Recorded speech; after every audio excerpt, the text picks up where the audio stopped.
Hey everybody, welcome back to Lamson Family Farms. My name is Max, and today I wanted to go over my goat kitting kit. Goat kitting is coming up for us. We've got 5 does due this year, all in March, and it's time that I get my goat kitting kit all put together. I have had, this is going to be our 3rd year with goats. And in particular kitting goats. So I already have a kit done, but we've moved since I've had to use the kit last, and so I need to make sure that I've got everything ready to go. You don't want to be caught off guard when you are going through your goat kitting, so it's best just to have everything already ready before you need it, because when you need it, you don't have time to go to the store to get it. So just getting everything ready. Our first goat to kid is Nora, and she is due on Friday. Today is Wednesday, so she's just due in 2 days. So it is time to get that ready.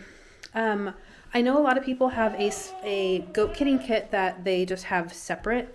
I have a general vet box, and most of my goat kitting supplies are in that box. Okay, so in my goat kitting kit, which is also just my general farm vet kit, I've got all sorts of things, and I've put together a list of items that I'm going to walk through on why I have them and what brands I use. So I guess the first thing to probably say is that you want your goat kitting kit to be something you can carry around. I keep mine in a big rubber tote. Let me show you. Put the lid back on. So this is my goat kitting kit. It doesn't take up a whole lot of room. I've got it in a big, I call them Tupperwares, big Tupperware tote type situation. And that way I can carry it around, and when I'm not using it, it is not going to get a bunch of dust or dirt in it, which is great because I keep mine in the barn, so it is important to have it kind of sealed. And then this year I have just set up a little shelf for my other supplies, which is mostly a lot of towels. So towels is, I've got my list here. So I keep this on a Google Doc, and I just run through it every year to make sure that I've got all the supplies. So towels is the first thing on my list that you want to have in your goat kitting kit. And not only do you want towels, you want a lot of towels. So it is really important to have extra towels on board. Okay, so this is where I've got my goat kitting kit for this year. It'll move around depending on the year, but this is just what is working for me this year. So you can see it's just over here. It's actually an old nightstand, but I've got one shelf dedicated to towels. And in fact, I actually have some more in the house that I'm going to be bringing out. I like to keep full-size towels and then hand washcloths and the bigger dishcloth size, because I find those are really helpful when you are cleaning off the kids, especially their faces, and getting all the gunk out of their nose and off their head. I find that size to be really helpful. And then the full-size towels are great for laying them down on the bedding so that your goat kids aren't just sitting in straw. And so we're going to go over the kit on the top, but I just keep that on the bottom shelf. And I've got it right here next to my milking setup, which is also close to my kitting stalls. So when I've got a goat that is kitting, I can just grab my kit, my towels are right there, and I can just run right over. Okay, so after towels, the next thing that is on my kit, which I don't have this year, I'm trying not to use them, but I know a lot of people like to have them, is paper towels. We're trying to lean away from having disposables, and so I have not included paper towels in my kit this year.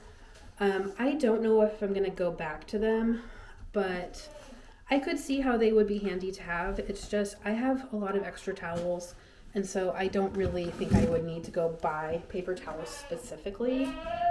This is on my milking shelf. I also have a couple of reusable towels that we had been given as a gift a couple years ago that I really like. I don't know the brand name, but I've got a bunch of these. And then I had purchased, and I will I will find the link and put it in the video of the bio of this video. I can't remember if I got these from Hamby Dairy or if I got them from the website where I bought my Ultimate Easy Milker, but they're a microfiber towel for milking, cleaning off your udders and things, and I really like these. And so we keep a whole stack, and I've got a whole stack of those in our milking supply kit. So I have a bunch of options that I don't need to use paper towels, but some people like them, and so I put them on the list just to share with you. One other thing that I don't use but might be a good option is instead of having a bunch of standard size towels, you could also use, like, if you have a scrap blanket or you've got like a puppy pad, or some people use clean feed bags that they cut open and lay out. That would be a good option to place under the kids on top of your bedding so that your kids aren't getting a bunch of bedding in all of the fluids that they come out in. Let's see. Okay, so we're going to go through my kit. Okay, the first thing I've got on my list here is disposable gloves. We had just bought a pack of Duraskin. I just ordered XL because I probably wear a large. I think Julia wears like a medium, but XL will fit everyone. So that's what we bought. I have not had to use a lot of them yet, but they are really good if you need to investigate what's going on inside of your animal, or you need to just kind of reposition a goat kid that's still inside the dam. So that's a good option. And then the other thing that you want to have in case you need to go deeper is your shoulder length OB gloves. This is what I purchased. I think I just got this from Tractor Supply. As you can see, it's unopened. You don't ever reuse these, but I have not had to use this, and this is the first pair that I've purchased. So I have never had to go inside my animal to reposition a goat kid, thankfully, but these are something that you want to have on hand. If you are needing to do this, I would recommend that you also keep your nails short and clean. So wash up and disinfect before you are needing to go in your animal and to investigate, reposition things. You want to be as sterile as possible, and you want your shoulder length OB gloves. So that's in my kit. On the same vein, you also want to have lubricant. This is just J Jelly. I think I also got this at Tractor Supply. It does come in larger volumes, just depends on how much you need, how many goats you have. I think I've actually got a gallon size over in my cow supplies. But this is just great because you really do want to lubricate up if you do need to go in for internal inspections of your animals. Okay, next up is Iodine. This is called Duravet Controlled Iodine Spray, Antiseptic Disinfectant. We use this to dip the kids' umbilical cords in after they're born. Doesn't need to be the second they come out.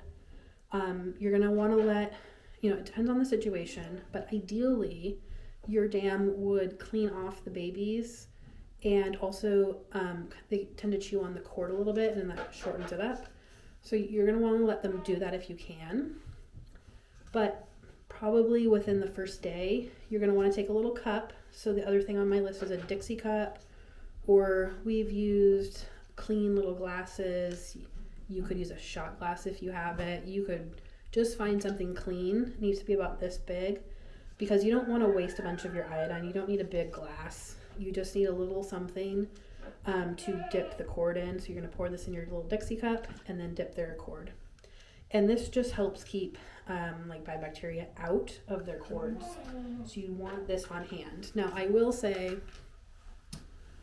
this is I believe 7% iodine.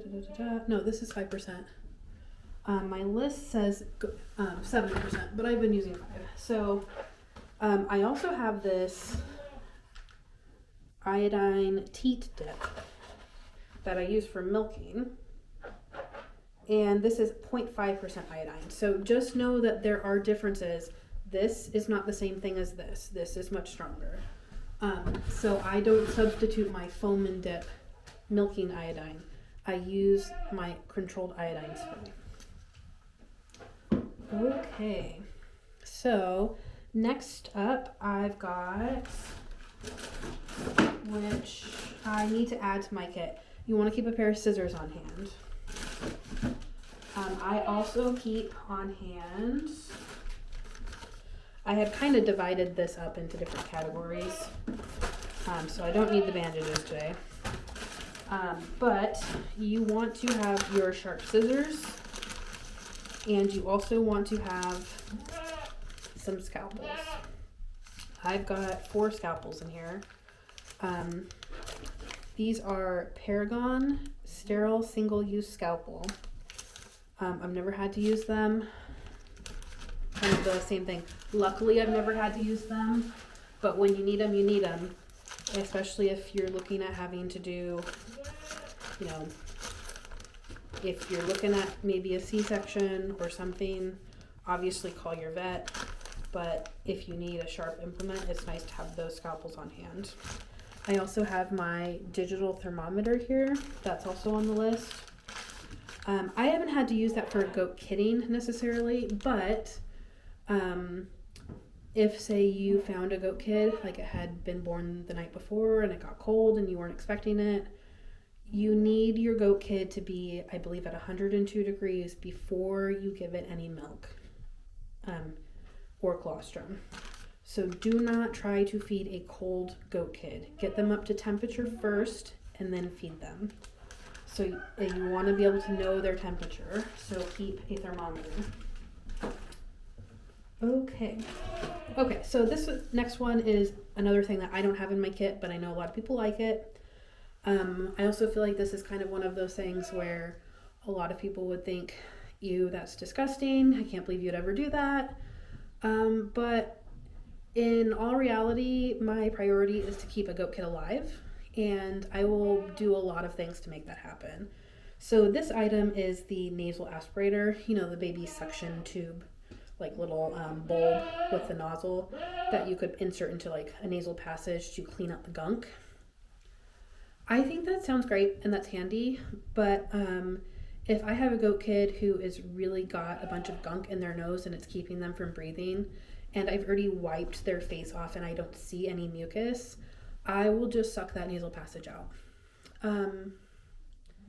I'm not going to be losing a goat kid over something like that. I know it's not something you would want to be doing every day, but in a pinch and in a real emergency of that goat kid not breathing, I will suck in your passage out. It's just really simple. It's 2 seconds of your life. It's not going to hurt you. And honestly, sucking out that nasal passage is a lot more effective than a nasal aspirator. I think it's really important to say too that when you're cleaning off those goat kids and they're just coming out trying to breathe, don't wipe their face and the gunk backwards towards their neck. Always wipe forward. If you wipe backward, you're pushing more gunk into their nasal passage, and that might make it harder for them to breathe.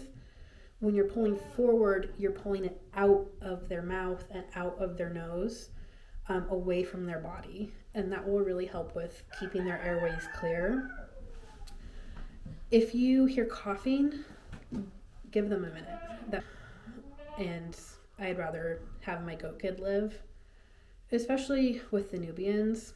They're seasonal breeders. You only get 1 chance per year to have the goat kids. So if I can't get that kid started, I'm not going to I'm not just going to let it die because I get squeamish from trying to suck out a nasal passage. The goats are a big investment for us, and so it's worth it to try to save the goat kid. And like I just keep saying, it's not worth it just not to. But I know a lot of people would be like, ew, you really do that? That's disgusting. It's really not. And on a farm, you learn to do a lot of kind of things that non-farm people think is gross. So you just make peace with it. Anyway, so that's something I don't have on my kit, but I know a lot of people like. What is next? Oh, Nutri Drench. Okay. So I've got a bunch of these Nutri Drench Electrolytes. There's a lot of brands. I'll show you the ones that I do have. This one is Monopro Bounce Back Multi-Species Electrolyte Supplement.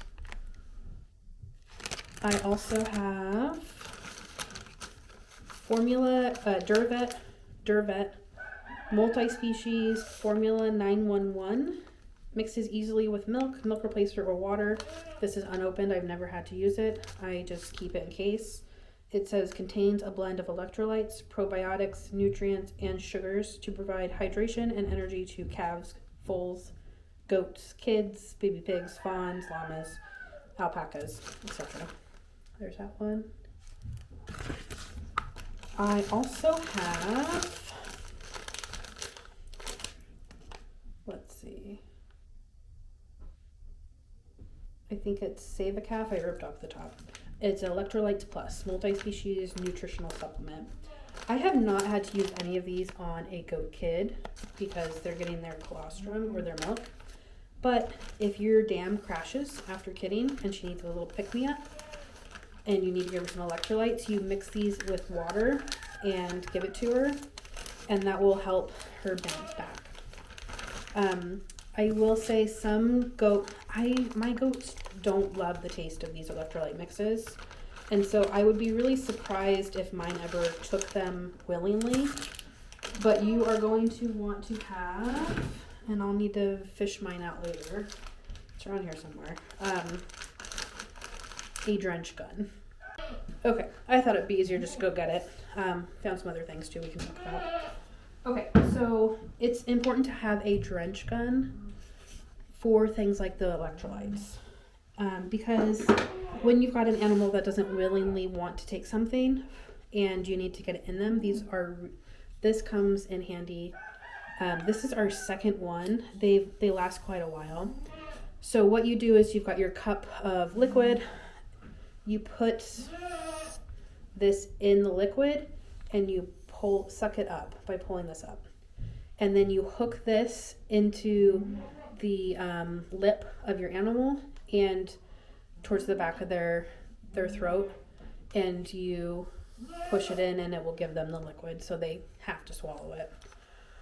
This comes in handy for, like I said, the electrolytes. We've used it, I think we actually used it once with vegetable oil when we thought a goat had bloat.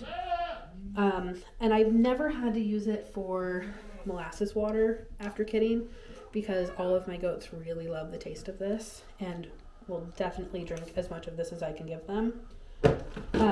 So electrolytes and molasses water are on the list. So I just keep this as Grandma's gold standard molasses, unsulfured. This is, I've got a ratio here. It says about 1 teaspoon per half gallon.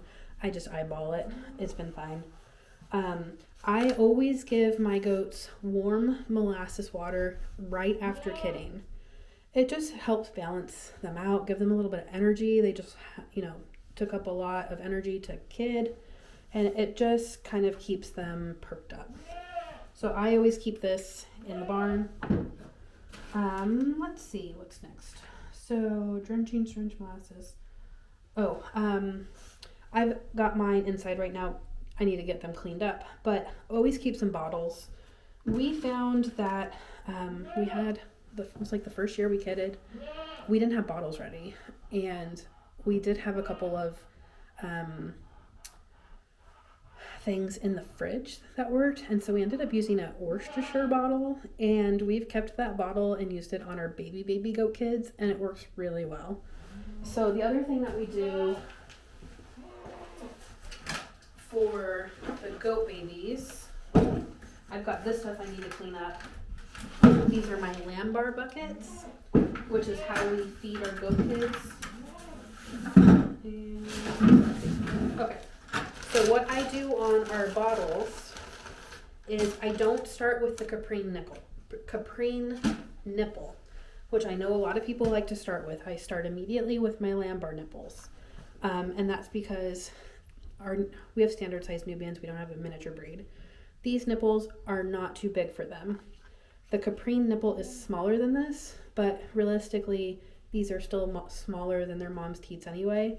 So I just start with this, and then that way, when I'm getting them on the bucket, the lamb bar bucket, after about a week, they already are familiar with this and they know to look for it.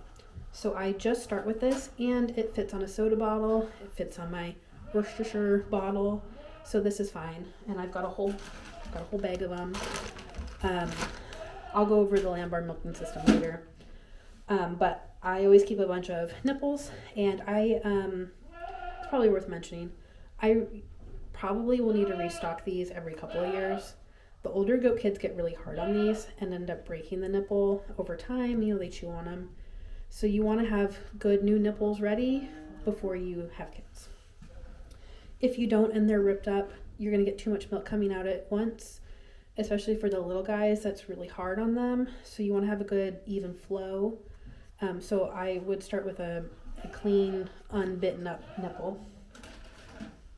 So you want to have that ready.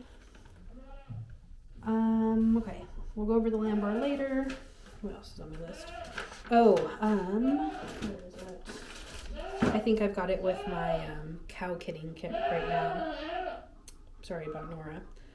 You want to have a feeding tube and syringe ready. Just in case you've got a goat kid who's not thriving and not taking a bottle or can't latch onto mom or a combination of both, you want to be able to tube feed them if you need it. I've never had to do that yet, but you want to have that on hand. So a couple other things I grabbed out of the goat area that I do use for goat kidding, but I like to have around throughout the year anyway, is, and it looks like I'm very low on both, you want to have your probiotic ready, and you also want to have selenium ready. Both of these things you can give. I usually give the probiotic to, you give both to the kids and the dam. But selenium is good for like joints, and the probiotic is just another pick-me-up for the moms afterwards. So I need to get both of those. One of the last things that's in my kit is my betadine solution. Looks like this. Oh, and let me back up and show you the selenium. Both of these I get from Tractor Supply, or you can get like a Wilco, or any farm store really has them. So there's the probiotic, and here's the selenium. I do think it's important to note that a lot of people have selenium deficiencies in their area. I have had my goats in the barn most of the year because we just moved and I need to set up fencing outside. But if you're deficient in selenium and you haven't been giving your animals a loose mineral or at minimum a mineral block, especially during pregnancy, and you see issues with goats or lambs kidding where they're like knuckling over in the front or having issues with their legs, you're probably looking at a selenium deficiency. So you need to give them selenium, and the next year you need to be giving moms selenium throughout the pregnancy, as well as just providing it to all your animals if you're in a deficient area. I've been seeing a lot of posts online this year about premature goat kids being born with goiters, and a lot of people seem to be struggling with iodine deficiencies. I had never really seen that before. If you've been doing kidding for a long time, maybe you've seen it, but I haven't as a newbie. This is only our third year with goat kids. Our goats this year have been plowing through the loose mineral, and I keep offering it to them because they obviously want it. But I make sure to offer my goats a loose mineral that's specific for goats. Sometimes I give them the meat maker. I forget the name of the other one I usually buy.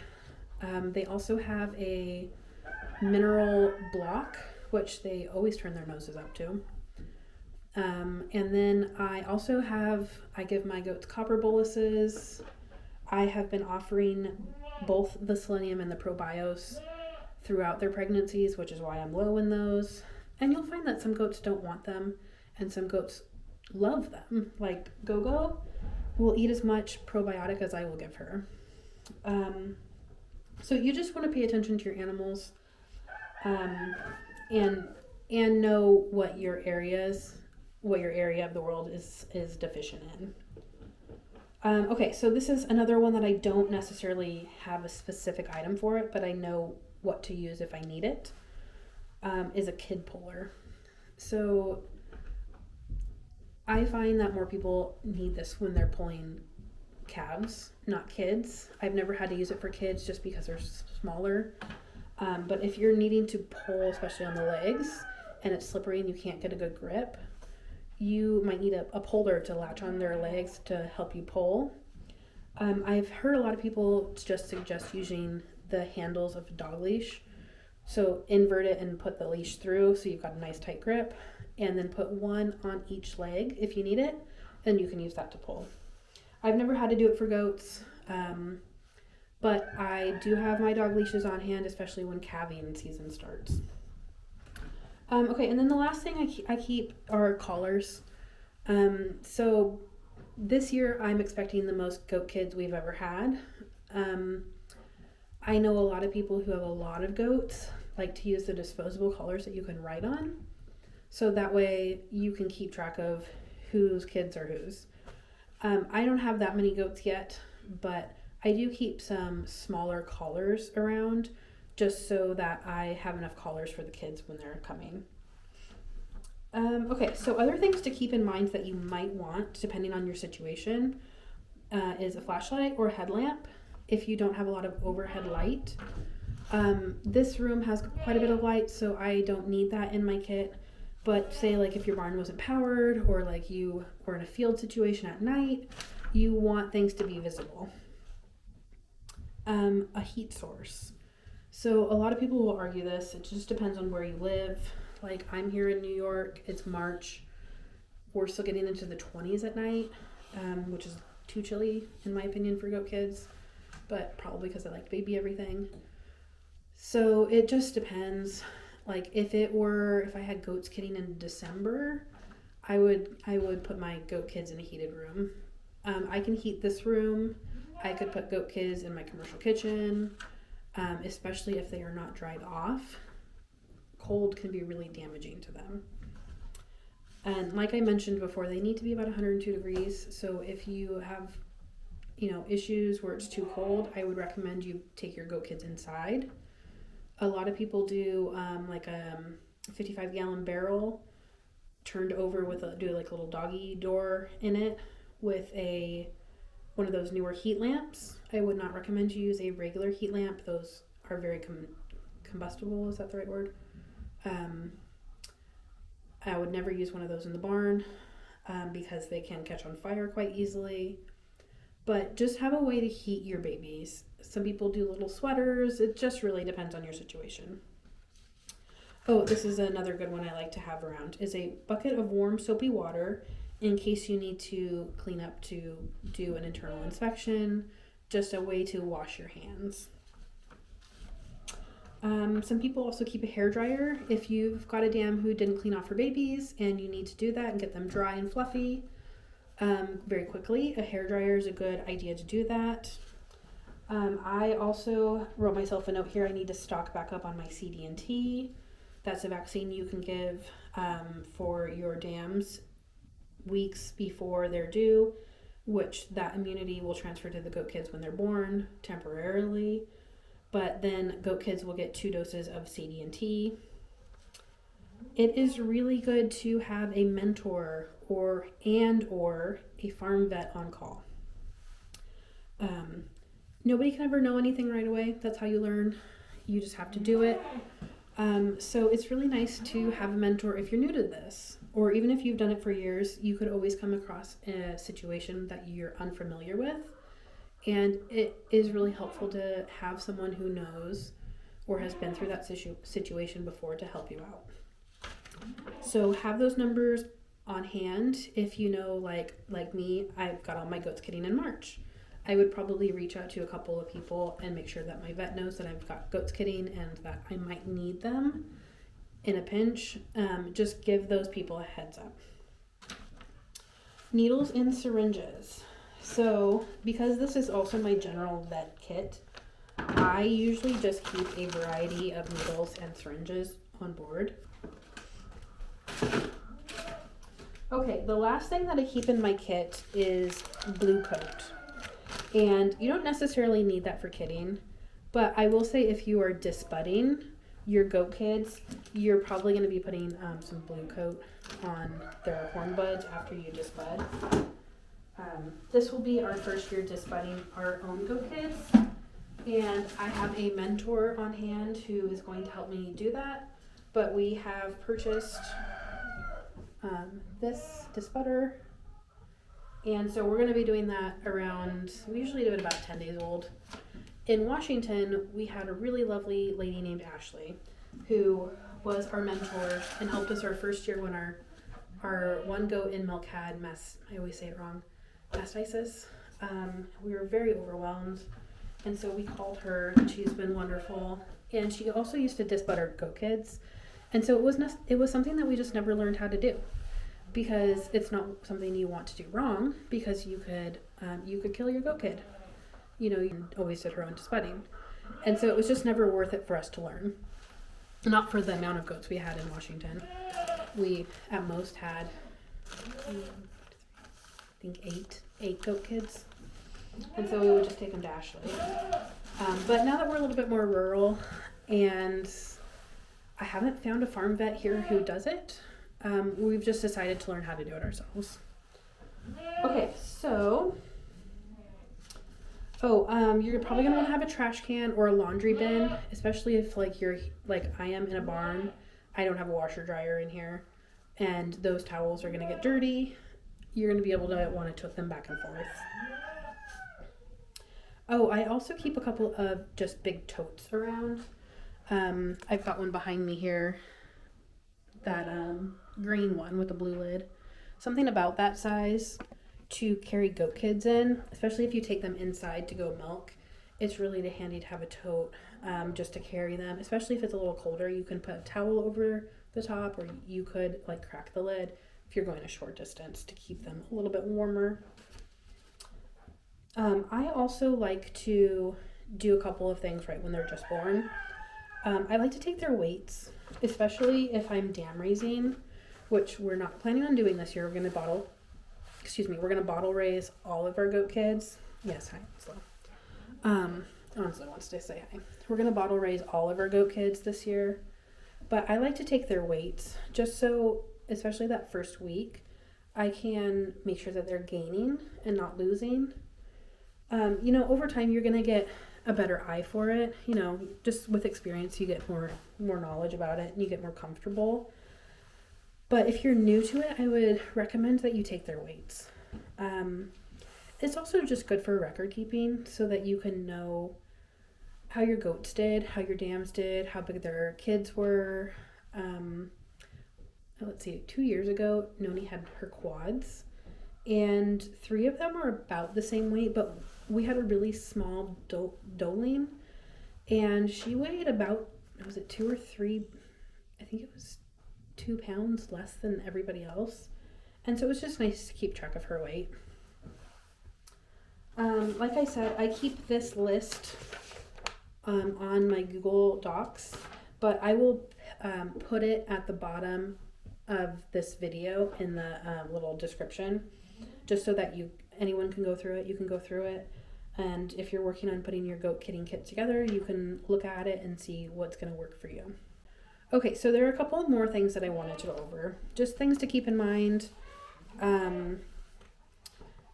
If you are going to be disbudding your goat kids or having somebody else do it for you, you're going to want to let them know right before kidding or very shortly after, because that window of when you can disbud your goat kids comes really quickly. Especially if you're busy bottle feeding, it's going to get pretty stressful right after. You're going to be up a lot, giving bottles, etc. You want to disbud your goat kids. We usually do it around 10 days old. I think it depends on the breed. We've only had Nubians. It comes up rather quickly, and you don't want to miss it, because if their little horn buds get too big, you're not going to be able to disbud. But on the flip side, you don't want to disbud too early. So it's definitely a balancing game. You're going to probably want to decide if you're bottle feeding or not. I would just say be flexible, because you might have every intention of letting your dam raise her babies, but she might not be able to do that.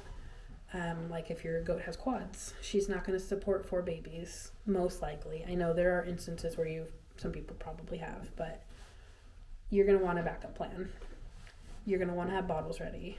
You're going to want to have a way to milk your goat. You're going to want to be able to save some colostrum if you have it. Like what I have found, instead of buying colostrum replacements, I try to save colostrum from the previous year and put it in the freezer. That way, like, if I had a goat who kidded and, I don't know, maybe she died in birth,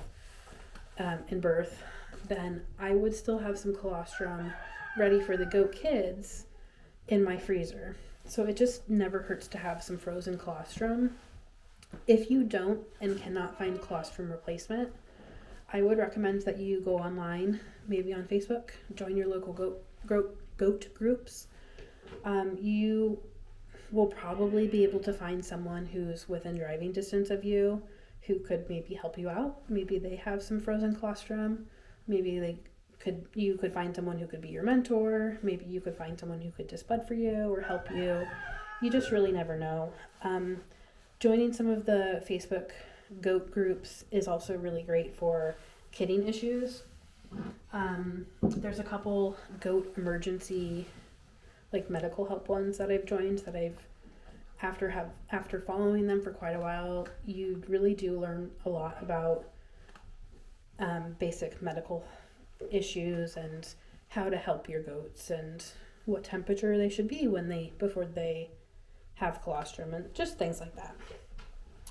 I also like to write down all of my birthing notes after, so that I can look back on it and see, like, I remembered because of my notes that, like, Nora kidded 4 days late last year, or, oh yeah, she had twin boys, and oh yeah, she didn't feed them herself and I had to bottle raise them, and their weights, and just things like that. Or like when you give your C, D, and T shots, if you do, it's really nice just to have thorough notes to look back on, because you think you're going to remember, but you don't. You never remember. If you're like me, you have every good intention of doing it, but you just forget things over time. So it's really just best to have the notes. Let's see. This year for our notes we'll be including the tattoo numbers, because this is the first year we'll be tattooing for registration. I also like to write down when we should start weaning the goats and when they should finish weaning. So we generally start weaning our goats about 12 weeks. I know some people do 8 weeks. I think that's a little early. We generally try to start weaning at 12 weeks and be done weaning at 16 weeks. Okay, so that's it for that list. I've got a couple more things I wanted to go over. Let's see here. Oh, okay. So some things that you want to keep in mind when you are going through your goat kidding. It really just depends on the person and each situation. Ideally, I like to be present when my goat is kidding. That way, if she has issues, I'm there and I'm watching and I can help her right away. It doesn't always happen. Last year, we had every intention of doing that with 2 of our goats, Gogo and Nora. And it was like a weekend. We were both home. We had checked on them, and Gogo kidded that morning before we had done the morning check. But like we had checked, I think it was once or twice during the night, but she kidded before our next check. And sometimes you just can't help that you miss it. It's fine. But it's nice to be available if you can. Especially like if you get a goat kid that's stuck, or say you've got 2 trying to come out at the same time, or one is breech, you just never know. So I do like to be present for that. When my goats are getting close to their kidding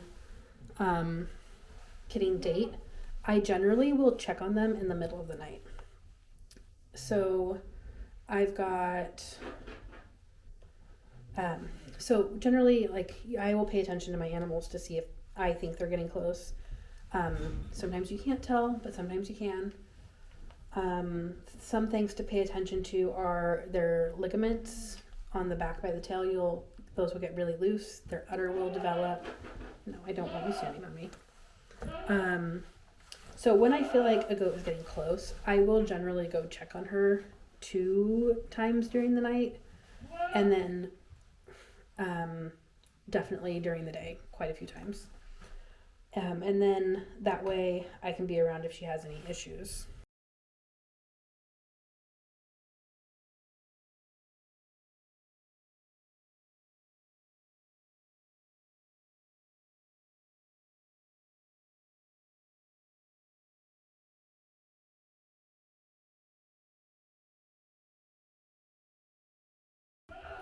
Okay, so now that we've talked about what's in the goat kitting kit, and a couple of things to keep in mind, I just want to mention a couple of other points about what to do during the birthing process. So first and foremost, you're generally letting the goat do what she's doing, which is kitting her goat kids. And you're really just there for emergencies, but you're letting her kind of guide the process. You're mostly there to pay attention to what her body is doing, and just kind of be a calm, soothing presence for her birth if you do catch it. I've got one goat, Noni. I really do think she waited for me to kid last year.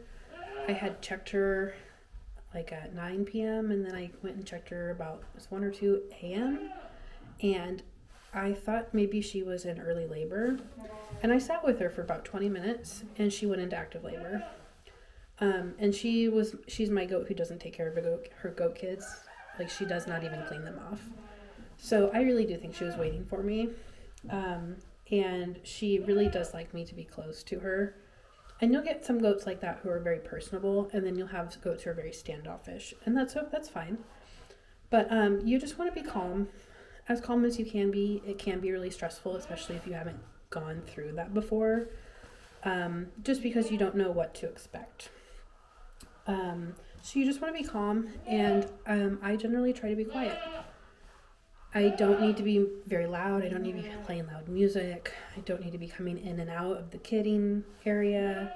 You just want to sit there and reassure her if she wants it. She might come up to you to be scratched, or especially if they were bottle babies, they're probably more friendly. Just be there. And then right when they're in active labor, I generally start laying down my towels. So I've got a place to put the goat kids right when they come out off of the straw or hay or whatever bedding you have. But really you just want to watch, and that's really the biggest thing. And then just be there if she has any issues. I generally let the goat, I'll help pull if need to be, and then I'll put them on that blanket or towel. But then if the dam wants to get up and clean them off, let them clean them off. If they're eating the afterbirth, let them eat the afterbirth. If they're pushing out the next kid, that's great. Let them do that. Then you can clean off the first kid. You'll really just get a good idea as it's happening. If your goat is wanting to still lay down, like she might be working on trying to push the next kid out, I generally place the kid closer to her head so she can clean them off if she wants to, just so she can see them and kind of calm down a little bit. But you just want to be calm, and you want to be quiet. You don't want to stress her out, because she's already doing something quite stressful, and that's taking up a good amount of her energy. And so you don't want to be more of a burden to your animal. You're there to help. You're not there to hinder. I don't usually play any music or anything. I just try to be quiet, and just watch. It is really a neat experience to go through. Goat kidding, or like any sort of baby animals on the farm, is definitely one of the highlights of the year. Like this year, all of our goats are kidding in March, and it's probably going to be one of the most exciting months out of the year for us as far as farm stuff. Like, it's fun. You've spent months wondering what you're going to get, and so like it's the moment that you're actually finding out if you've got bucks or does or what colors, or it's so much fun. And then in a couple of weeks, they're going to be bouncing around, and it's just a really cool time to look forward to, especially in the spring, because you've just gone through winter, and it's just kind of keeping everybody status quo. And it's been gross out, and you don't have a lot of daylight, and so it's just really a cool time to look forward to. You want to, especially right when the goat kids are being born, you want to help clear those airways. Like I said, I've got one goat who doesn't clean after her goat kids. So I just keep those towels ready, make sure that you clean out those airways. Once you get those airways cleaned out, then you can kind of relax a little bit. Then you've got a little bit more time. I usually like to see if the dam will clean off the babies and eat the afterbirth. It's a very natural thing for animals to do. I let them do it. They are prey animals. In the wild, they would have been eating the afterbirth to clean up any scent that the babies were there. Let them do it. It's totally fine. It's totally natural. I don't pull anything away unless they don't eat it. And then after we've moved on, like say if she didn't eat her placenta, then I would remove it. But it's a natural thing for them to do. Like I said, after, like within that first day, I would also dip the umbilical cord in the iodine. And within a couple of hours after birth, you want your goat kids to have had their colostrum. That's the other big thing. You always want your kids to have their mother's colostrum. Sorry. But what I was saying was you always want your goat kids to have their mother's colostrum. That is the most ideal situation. And you want them to have it within a couple hours of them being born. If that can't happen, I personally feel like the next best option is to give them colostrum from another one of your goats. I usually keep frozen colostrum in the freezer. And so I can pull it out and thaw it, I heat it up, give that to the goat kid if I need to. I personally don't try to give milk replacers or colostrum replacers as my first choice. I think another animal's colostrum in that same species, so another goat that I have, is the next best choice. For a goat, I would go mom's colostrum, another goat's colostrum, and then the colostrum replacer. I do not substitute cow's colostrum for goat's colostrum. It's not the same thing. I think you would be better off going with a colostrum replacement. But no, you don't feed your goat kids cow's colostrum. So like when I was checking for this year, I've got cow's colostrum in the freezer, but I won't give that to my goat kids. So those are kind of the main things you want to do when your goat kids are born. Get them dry as quickly as possible. Let the dam do it. You do it. You'll probably end up with some combination of both. Get their bellies full. Give them some colostrum. Dip the iodine. Dip their teat in the iodine. You'll want to dip their navel in iodine. And then really it's just taking a break. Birthing should take no more than a couple of hours. It really just depends. We've had goats that will have babies born and dried by the time I've checked on them within a couple of hours. Noni, when her quads were born, she popped 3 of them out within like 15 minutes. And then we thought she was done and thought she was getting ready to pass placenta. And about 35 minutes later, she had a 4th kid and then she passed her placenta. So you just really never know. It'll probably be pretty obvious to you whether or not your dam is going to accept her goat kids within a few hours after birth. It became really apparent for us when Noni had those quads 2 years ago, which was her first freshening, that she was not going to feed her babies. She barely licked them off. And then she laid down and turned her back to them. And it was really clear that she had no interest in doing anything else. So we raised those on bottle. If you have goats like that was Noni's first freshening, her first time trying to be a mom. Generally, it depends on if you want to dam raise or not. We're going bottle raising, but usually the moms will get better over time. So like just because you have a goat who rejects goat kids 1 year doesn't mean that she's always going to reject goat kids in the future. Like Nora last year did not feed her goat kids, and it was her first freshening. But she was really interested in them. She cleaned them off. She always wanted them within her sight, but we had to bottle feed them the whole time. She never fed them at all. They would go over to her udder and kind of bump her teats, and she would panic and move away. We've never had an aggressive mom, but sometimes that does happen where they'll like headbutt them and push them away. And that's a clear sign to you that you need to be feeding them. One other thing you can look for is either if you're going to be dam raising and from birth, I would stay and to observe them actually getting their colostrum. You don't want to just assume that they got it because there's really kind of a window that they need it. So I would be sure, if you can, to observe them eating or drinking the colostrum. From then on, you could probably assume that they are getting fed by their mom. I would check them every few hours. And on the back of the goat kid, just past the ribs before the legs, is kind of where their stomach is. And it's pretty clear whether or not they've got a full belly. So I know a lot of people are very like adamant, like, oh, they have to have 6 ounces or 12 ounces or whatnot. This is our 3rd year, and I feel like I'm getting better about just seeing when they have a full belly. And if your goat kid behind their ribs is really sunken in, that means that they're not getting fed. You'll also see other signs like they could get listless. They're probably laying down a lot, maybe with their head down. And like when you try to perk them up, they don't perk up. They're not bouncing around after a few days. And those are very clear signs that the mom is not taking care of them the way that they should. So especially those first few days, you want to be seeing a full belly. When you see a full belly, you'll see their ribs, and then they'll be kind of like puffed out a little bit just before their back legs. That's where their belly is.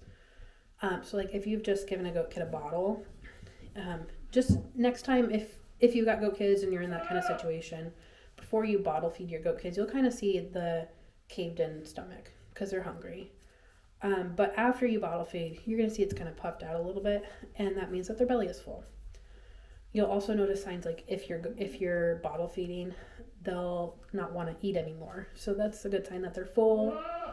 Or they'll start like what I call sippy cupping, where they won't latch on to the bottle really well. They'll kind of put it in their mouth and kind of root around for it, which is just kind of a natural instinct, but they're not actively drinking. That means that they're probably full.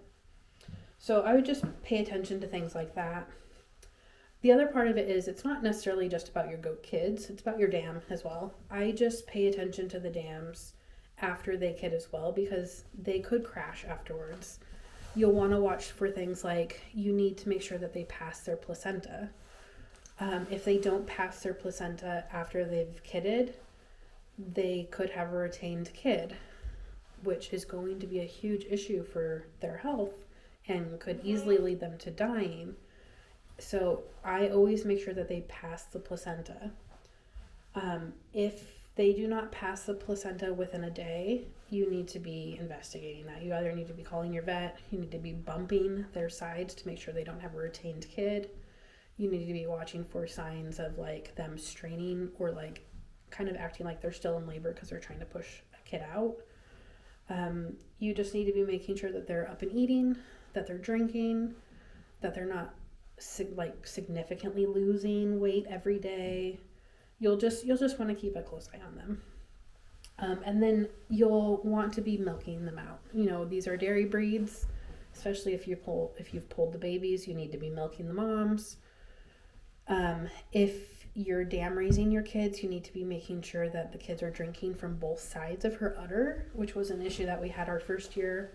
The kids wouldn't latch on to one side, probably because the dam had already developed mastitis before the goat kids were born, and her teat was too sensitive, and so she wouldn't let the kids latch on, and it just gets worse and worse and worse. So you'll want to make sure that one side isn't red and hard, and like that the kids are drinking from both sides and her udder is fine. There are just quite a few things to kind of watch out for. But I would recommend that if you do observe that your animals are acting a little funny or not like their normal selves, that you call your vet or you reach out to your mentor or a combination of both.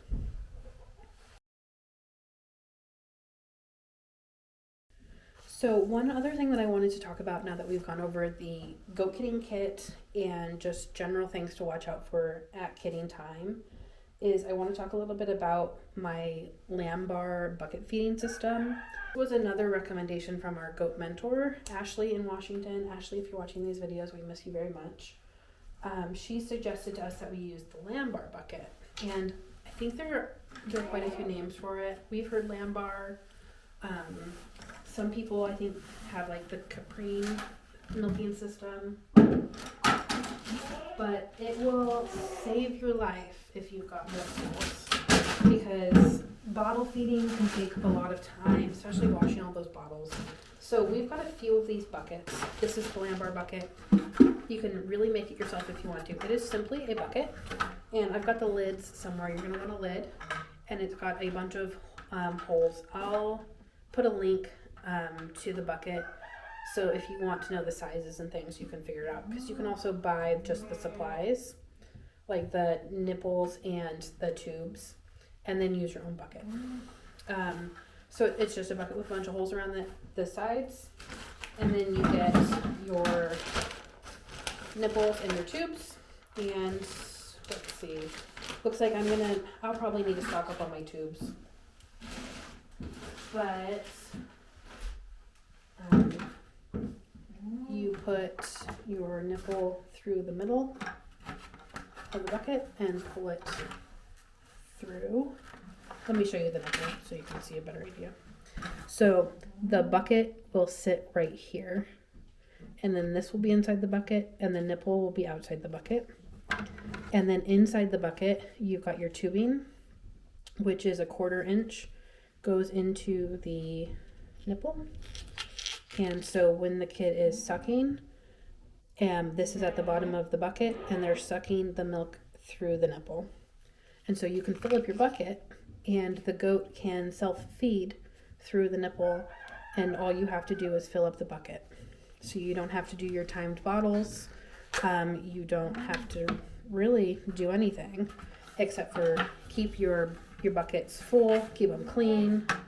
Occasionally wash out your nipples and your tubing. And then especially right when they're getting onto this system, I just will go and make sure that their bellies look full and that everybody is taking to the bucket. Because it is kind of a learning curve for them. It's not, you can help them along, but I do find for me personally, I know some people just start with the bucket right away and kind of under they'll pick it up. They'll get hungry enough, they'll do it. I generally switch my goat kids to the bucket about a week to a week and a half after birth. I will bottle feed them with this lambar nipple for about the first week, and then I'll transition them to the bucket. I find that they're just kind of a little too weak at birth to just figure this out, and that they need a little bit more time and strength to be able to really efficiently drink from the bucket. Just because I do feel like for them pulling the milk up through this tube takes quite a bit of suction. And I know you can get the little valve. There's a little valve you can get so that it doesn't backflow. I don't really think that helps very much, and it also makes cleaning the tubes more difficult. So I don't generally use that, but I find it takes quite a bit of suction and patience, or like tenacity, for the goat kids to really get that. So I usually wait till about a week and a half in, and then for my stalls, I will just clip this to the post, and so it hangs about. I usually hang it about a couple inches off the ground, so it's kind of right at their head height, and then they can just drink out of this, and this saves so much time. Because I feel like you have to be in very specific instances to be available to goat feed, especially a bunch of goats, every 5 hours or a couple times a day. Like it really does take up a lot of time. So that's the feeding system that I need to use. So I hope that this video has helped you make your goat kitting kit and helped you feel more prepared for your goats to be having their babies. I will say stick with it. It gets easier over time.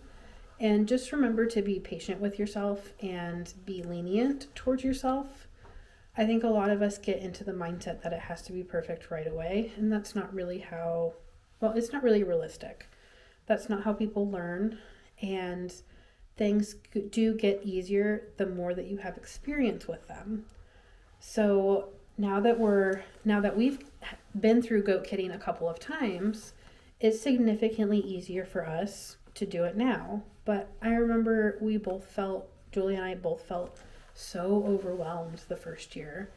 And we look back at that first year and now we think, well, that was nothing.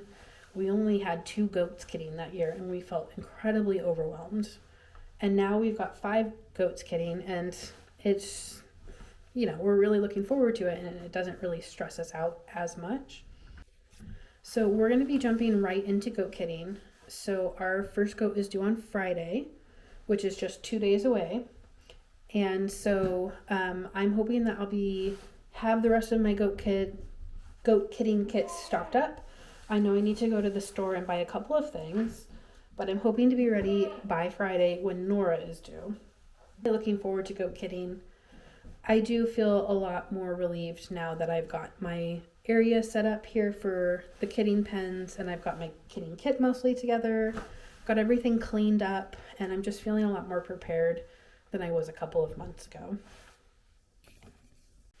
Okay, so I'm going to put the rest of my goat kitting kit back together, and I'm going to get it ready over on my shelf, and then I will be ready for our first goat in labor, who I will start checking on more now that she's getting a little bit closer to her due date, because I really would like to be there for her kitting this year.